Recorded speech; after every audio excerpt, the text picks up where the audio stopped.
connaissez tout le monde, dire tous les invités de notre petit goûter comico-culturel.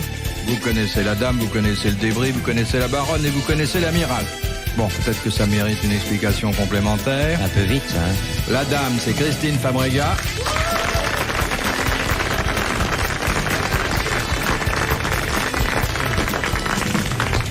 Alias la vieille, quand... Oui, mémé, maman... oui, quand elle a en face de lui un homme peu galant. Jamais. Ouais, qui ne fait passer les femmes devant lui que quand le terrain est miné. Le débris, c'est Philippe Castelli.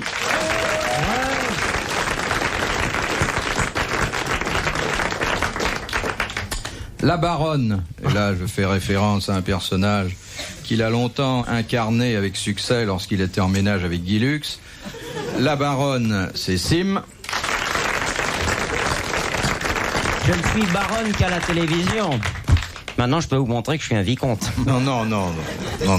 Cachez votre particule. Et l'amiral, bon, on dit l'amiral d'ailleurs, comme on dit général à première classe. L'amiral, c'est Olivier de Kersauzon.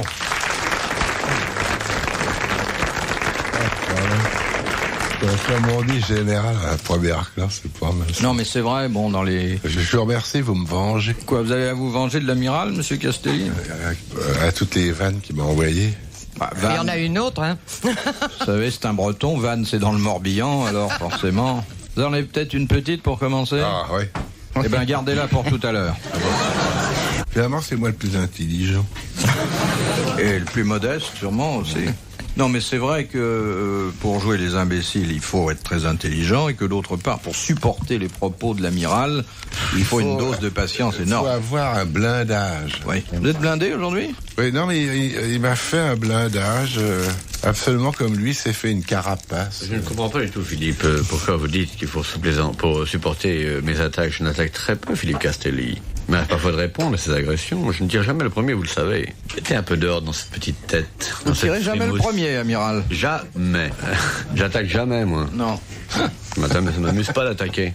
Non, mais qu'est-ce que Castelli vous a fait pour... Mais non, mais parfois, il arrive qu'il m'attaquât. Alors, Il arrivait qu'il m'attaque. que je ripostue. Mais... Tout le monde peut pas être beau et noble, hein? Et tout le monde ne peut pas me ressembler. J'attaque jamais le premier. J'ai horreur des conflits. J'ai horreur. Non, mais dans l'ensemble, il est assez sympathique, le père Kersauzon. Vous avez peur, vous faillotez? Non, je faillote pas du tout. Non. Alors, tiens, Mais non. j'ai peut-être beaucoup de défauts, mais je suis pas faillot, je suis pas pute. Vous êtes pas pute parce que vous trouvez pas de clients? Je suis pas faillot pour deux sous. Alors non. Bon, je sens qu'on va se dire des méchancetés, alors il vaut mieux faire de la culture. Dites, amiral, on draguait pas les hôtesses. Draguez pas. Bon, enfin, vous avez une façon de faire la paupière de velours à tout ce qui porte un jupon. C'est peut-être pas parfait de jupon, l'air d'un cow-boy.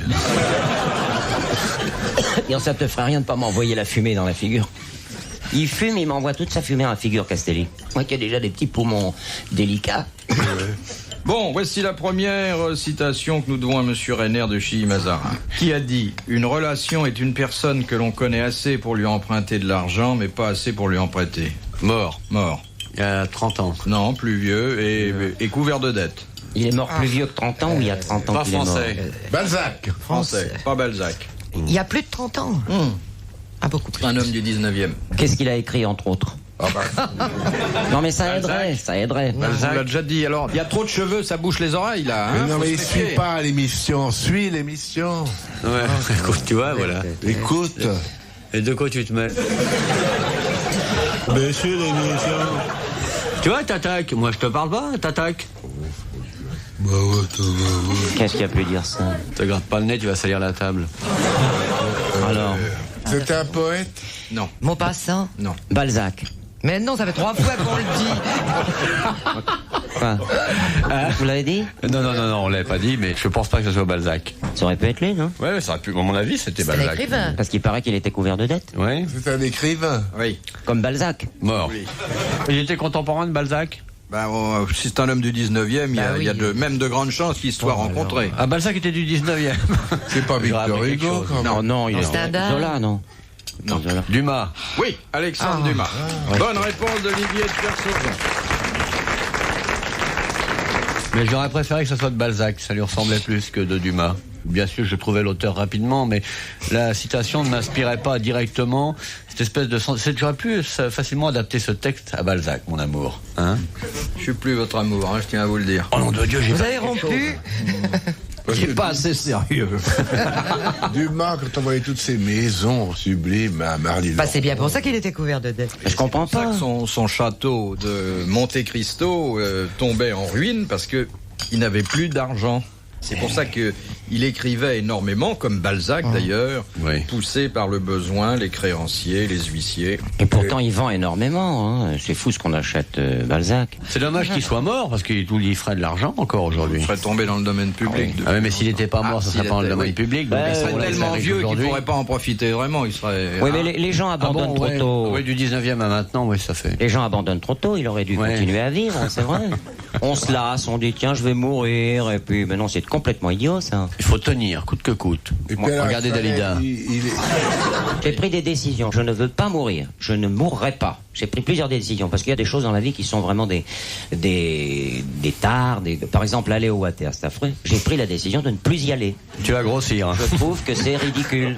Amis de la poésie, bonsoir. Ouais, la maman, là, le moment qui fait sa chochotte. Elle fait la princesse. Oh, pas du tout. Tiens, vous avez vu ce qu'ils ont fait aux États-Unis pour savoir quelles étaient les tendances du corps électoral à l'occasion de la première primaire démocrate? Ils ont demandé aux habitants d'une ville qui voulaient voter pour Walter Mondale de tirer leur chasse d'eau. Et puis ils ont été regarder dans le réservoir d'eau municipal si ça baissait. Et ils en ont déduit le nombre de suffrages. Alors ça, c'est drôle. Hein, c'est formidable. Oh, c'est Imaginez qu'on génial. fasse toutes les élections en France, chez nous, ça comme ça, serait super. dans le pipi rouge, en tirant la chasse. Hein. Et si les chasses d'eau fuient, alors non, rien, c'était une idée que Oui, dites. Vas-y, ma poule. Je vais vous dire, si vous avez une idée, il faut pas la. Une idée que Allonge-toi un peu Il n'y en avant. a qu'une, c'est la première fois. Une idée que j'avançais, puis que j'ai très vite retirée, ayant conscience de la très grande imbécilité de mon intervention. Vous disiez si les chasses d'eau fuient, c'était passionnant. Qu'est-ce Allez, qui se vas-y. passe? Si les. Si les chasses d'eau fuient Oui. pour l'histoire du. Oui. Alors, Et qu'est-ce qui se alors passe? Je crois que vous aviez eu raison d'y renoncer. Hein. Ouais. RTL, 4h, 4h30, dans la nuit détente des grosses têtes de Philippe Bouvard. De Madame Sellerier de Bruxelles, qui a dit: Tamerlan, conquérant farouche, fit 20 captifs, il les fit empaler. On n'a pas dit si c'est par la bouche, malheur aux vaincus. Ouais, c'est marrant ça. Pierre Dac. Non. Francis Blanc. Tamerlan, conquérant farouche, fit 20 captifs, il les fit empaler. On n'a pas dit si c'est par la bouche, malheur aux C'est un vaincus. poète célèbre. Il est célèbre, mais Blanche. C'est pas Voltaire. Pas par ses dons poétiques. C'est un poète. C'est Blanche. Non, non, il est mort au début du siècle. Alphonse Carr. Non. Allez. Oui, bonne réponse de l'amiral.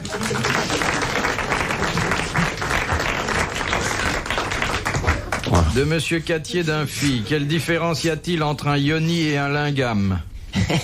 Au printemps, le yoni, Ce sont des bêtes. lorsqu'il s'aperçoit que ses œufs sont Attendez, en... attendez. Alors, laissez parler l'amiral. Le yoni, Oui. c'est un volatile à poil doux. C'est un des très rares oiseaux qui a un petit col de fourrure avec un bouton devant. Et au printemps, lorsqu'il s'aperçoit que ses œufs sont d'un nombre impair, il change de nid. C'est pas ça. Non. Mais pourtant, j'aurais vraiment cru. Et si Parce vous que- trouvez un yoni qui a des ailes, montrez-le-moi. Parce que la femelle du linga, là, qui dévore uniquement le plastique, on en rencontre de moins en moins. On va voir que ça peut être, mais le yoni, c'est bon. Et Le il s'ac- yoni et Oui. le lingam. C'est Alors, pas le des yoni- unités. Non. Le yoni s'accouple avec le soi qui mal y pense. Et le lingam s'accouple avec le mets-moi l'addition. Yoni soit qui mal y pense, lingam mets-moi l'addition. C'est Non. pas totalement idiot. Non, moi je crois qu'il y a une autre version, c'est que c'est une question complètement bidon et que ces noms n'existent pas et que cette définition ne veut strictement Alors, rien dire. il se peut que vous n'en ayez jamais vu et que vous n'en possédiez pas vous-même, mais c'est pas une raison pour mettre en cause l'existence générale du yoni et du lingam. Ce sont les mêmes. Non. Parce qu'on peut posséder un yoni et un lingam. Généralement, on a l'un ou l'autre, hein, on n'a pas les deux. Ah ben, C'est l'homme ou la femme dans c'est un le truc sexe dégueulasse. C'est le féminin sexe, et c'est la- masculin. Exactement. Excellente Dans réponse quelle de langue Sim. Mais c'est d'une façon générale, par le Kama Sutra, le yoni est l'organe sexuel féminin et le lingam, l'organe sexuel masculin. Bonne réponse de Sim et de l'amiral. Nous retiendrons comme un cri du cœur cet aveu de Philippe Castelli, à savoir que ça n'existe pas. Non, mais c'est des noms qui paraissent bidons. C'est en dessous du bidon. J'ai l'impression que c'est inventé. Avez-vous déjà vu un yoni? Même sans elle? Non, moi j'ai eu des yoni avant vous autres. T'en as vu, mais que des vieux. À votre naissance, parce que vous avez regardé d'où vous sortiez. Mais ensuite? Je vous ai dit que j'ai commencé à 14 ans. T'es né à et 14 fini à 14 ans et demi. Il a une vie sexuelle très très courte. Hein. Et je peux vous assurer qu'aucun de vous n'a commencé si tôt. Elle finit si tôt. Mais qu'est-ce que vous en savez? Parce que... Demandez à Christine Fabriga. Ah bah non, écoutez, non, quand même. Parce que Oh, c'est couvert par la prescription. Ah non, quand même, 14 ans, non. T'as commencé à quelle À heure? cette époque, Ouais, à quelle heure? À quel âge? Écoute, attends, là. T'as Beaucoup commencé plus tard. À quel âge? Ah oui, non, mais tu sais, à cette époque-là, comme à l'amiral, ça remonte aux Gaulois, Dis donc, forcément. comment ça s'est passé? Tu sais, elles étaient moins précoces. La première fois. De nos jours, je ne dis pas. Raconte Oui, la comment première ça Tu sais ce que c'est, une vierge de nos jours? Oui, on l'a déjà dit ça. D'accord. Comment ça s'est passé pour Comment vous la ça s'est première passé? fois? Oui. Oh bah écoutez, non. Ah, si, allez. Oh bah ça s'est bien passé, merci. C'était l'employé du gaz? Ah non. Un ami de votre père? Ah non. Tu savais ce qu'on te faisait quand même? Comment il s'appelle? Oui, je vais pas lui faire de la publicité. Il a posé sa canne blanche d'abord? il a dévissé sa jambe de bois. Vous avez craqué au combienième cachou? Il a retiré sa moumoute. Non, mais vous vous en souvenez parce que le Ah bah premier, je m'en on s'en souviens, très hein. bien. Toujours ceux d'après. Non mais l'âge, ça m'intéresse moi. Pour voir si vraiment t'es une vicieuse. À 21 ans, elle a craqué. Oui. Tiens, 21. il est perspicace, l'amiral. C'est vrai, 21 ans. Oui. Ouais. La majorité, c'est normal. Et le temps vous avez pas paru un peu long durant les 10 dernières pourquoi? années, non? Le flirt, c'était charmant. Oui, mais enfin, Fabriga, est-ce que vous ne mentez pas un peu? Ah, je ne mens pas. Est-ce que non. vous n'affabulez pas quelque peu? Non, pas du tout. Pourquoi? Ouais, vu son âge, à 21 ans, c'était oui. précoce. Bah oui, c'est ça. À cette époque-là. C'est ce que je l'ai dit avant vous. Hein, Non, mais je l'ai bien réfléchi après. Je me l'ai serre moi-même. Parce que quand j'ai su que c'était 21 ans, ce que je l'ai deviné, je me suis dit, ouais, bon. Oui, je vous ai dit que ça remonte aux Gaulois, alors vous voyez. Quel âge il avait lui? 27. Mais qu'est-ce que ça peut te Il faire? avait 27 ans, j'ai la photo chez moi. 82. 80. Quel âge il avait quand il a commencé et quel âge il avait quand il a commencé, fini? j'en sais rien. C'est ça qui est intéressant. Quand il a commencé, ça j'en sais rien. Écoutez, je vais pas demander. hein, Non, mais franchement. quand il a commencé avec vous, et à quel âge il avait quand il a terminé? Je sais plus. 27 ans, j'ai dit. 26, oui, 25. Bah 26, ouais. quand Il même. m'a posé une bonne question tout à l'heure à laquelle vous n'avez pas répondu. Oui. Est-ce que vous vous êtes rendu compte tout de suite de ce qu'on vous faisait? Ah bah oui, quand même. J'étais un peu averti tout de même. hein, Puis le vous temps voyez. qu'elle en rêvait, quand un mot met devant la cheminée de Noël et qu'il voit le Père Noël, il est content, non? Il s'imagine pas que c'est pas, que ben, c'était pareil, à 21 ans, ça fait longtemps que ça lui trottait sous le chapeau. Non, mais enfin, quand même, vous savez. T'avais lu des bouquins? T'avais Donc, lu, il y avait beaucoup d'exhibitionnistes à l'époque. Ça se À perche quoi quand vous même. les reconnaissiez alors imperméables? Bien sûr. Un jour au cinéma, j'étais allée au cinéma avec deux petites copines dans l'après-midi, et puis le monsieur qui déchirait les billets, on est rentré, la séance était commencée, alors schlaf, il ouvre le truc, tout. Il nous a tout déballé. Comment il ouvre le Alors on truc? est rentré, on a vu le film, on était tremblantes. Comme on était rentré, la séance commençait, on est ressorti, la séance était commencée forcément. Il a recommencé. Qu'est-ce que vous appelez la séance? Je comprends pas. Alors, je veux dire, le film. Ah oui, bon. Alors, il a recommencé, et hop, il a déballé l'éventaire. Et le film était cochon? Eh ben, savez-vous ce que... Alors là, je vous le donne en 1000. Savez-vous quel était le film? Oui, moi je sais, Jeanne d'Arc. Non. Non, c'était La pareil. belle que voilà. Et je vous jure que j'invente rien.